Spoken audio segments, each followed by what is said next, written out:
In the year 2020 AD, the first mission to Mars was launched, and two groups were to fly to space for the mission. The groups are called Mars 1 and Mars 2. Mars 1 consists of Luke, Renee, Nicholas, and Sergey. They are the group chosen to be the first humans to set foot on Mars. And in Base 2, there are Jim, Phil, Terry, and Woody. They are to stay in the World Space Station, where they will be waiting and receiving reports from Mars 1. The two groups held a small party for the mission before they left for space.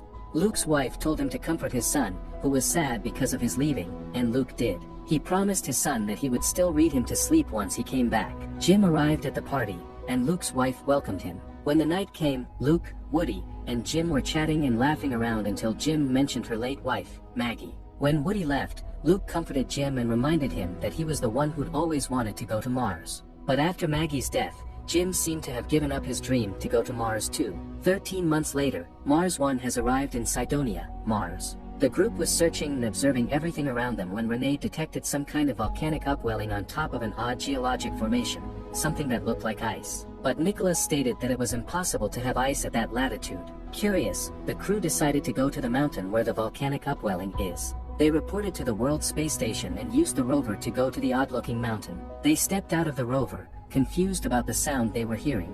They dismissed the weird sound as interference from the rover and focused on the mountain.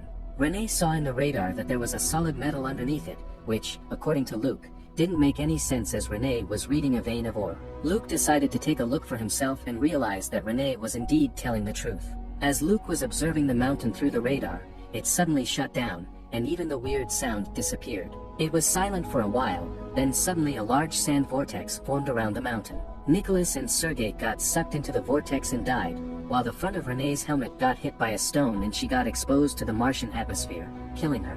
Luke, on the other hand, got buried in the sand. The sand vortex soon dispersed, revealing the solid metal that Renee had read earlier through the radar, a huge metal face. On the World Space Station, an intense energy pulse was detected from Mars, and Ray Beck called for an emergency meeting. Ray stated that the level of energy in the pulse was so catastrophic that there is a possibility none of the Mars 1 crew survived. Mars 2 lost contact with Mars 1, but with the help of Remo, which was in Mars orbit, they received a distorted video of Luke reporting what happened and that everyone had died. The Mars 2 crew wanted to go to Mars to investigate what happened and rescue Luke if he was still alive by the time they arrived, but Ray disagreed as it was too dangerous. But the crew managed to convince Sam, and the crew traveled to Mars. As they were approaching Mars, Phil was making DNA out of candies and said it was the DNA of his ideal woman. Jim took pieces of candy and ate them. Woody showed Jim the dust storm happening on Mars, and it was heading straight to Mars 1's camp on Mars. The crew was having fun dancing around when they received a packet from Seema. They saw the Mars 1 camp, and it seemed fine. Then they saw the graves of the 3 Mars 1 members who had died. Phil said that it must be because Luke was still alive, but Terry told him that it might be because no one was left to bury Luke's body. They checked the disaster site, but they couldn't zoom in because of interference. They were already nearing Mars, and they prepared to enter the Red Planet when suddenly a swarm of micrometeorites collided with the ship, injuring Phil and damaging the ship, causing an atmosphere leak. The crew fixed the holes and went back to preparing for the ship's launch into Mars. Unbeknownst to them, the ship's fuel tanks were also damaged, and when they ignited the engines, the fuel tanks exploded, completely destroying the ship. The crew decided to float through the space vacuum to get to the Remo, which was circling around Mars. But the Remo was so far away, so Woody volunteered to attach the line gun to the Remo. Woody was successful in attaching the line gun but was unable to stop himself from floating far away from the Remo towards the Red Planet. The other 3 then approached the Remo, but Terry wanted to save Woody. Woody said no, as he was already unretrievable. Jim then told them that they were just going to drop the Remo down once they got into it and scoop Woody up. But Terry was doubtful, as it would take a long time and Woody would be in the atmosphere by then.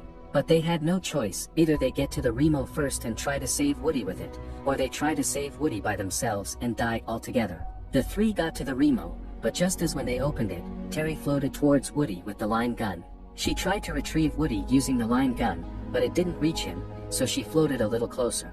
Woody told her to stop because if she got even closer, then she wouldn't be able to get back either. But Terry was persistent, and in order to stop her, Woody decided to just take his helmet off and die. Terry went back to the Remo, and the 3 of them used the Remo to land on Mars. They arrived at Mars 1 camp, and they discovered that Luke was still alive. Luke seemed to have gotten a little crazy due to being alone for many months, but he soon recognized Jim, Terry, and Phil and got back to himself. Luke showed them the 3 graves, and Luke told them that 2 graves were empty as Renee's body was the only one he found. Luke also showed the metal face he discovered. The crew knew then that someone else had left the metal face there. Jim asked about the odd sound Luke's crew heard before the explosion. Luke played the audio, and they took notice of the pauses in the audio and said that it was a mathematical pattern. Luke analyzed the pattern and discovered that the sound was actually a map of human DNA. Terry disagreed that it was human DNA, as the DNA wasn't completely human because it was missing 1 pair of chromosomes, implying the possibility of a different creature other than humans.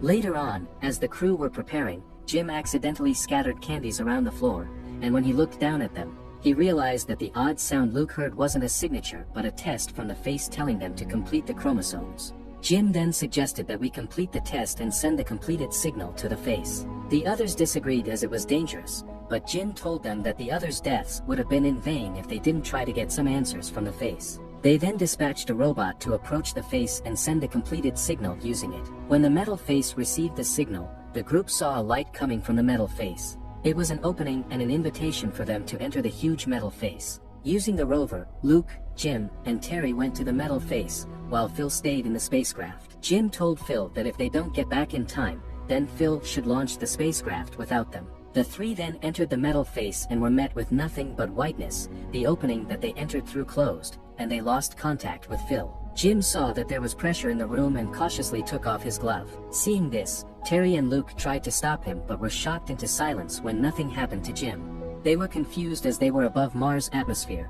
so it should have been impossible.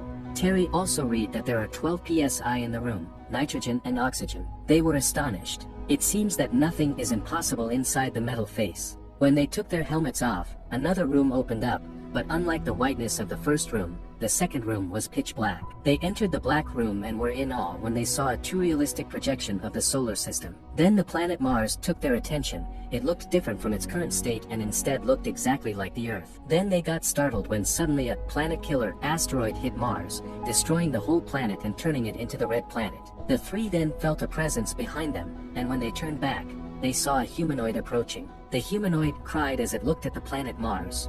The humanoid looked at the 3 humans and pointed at Mars, where they witnessed how the Martians left planet Mars and went to another galaxy.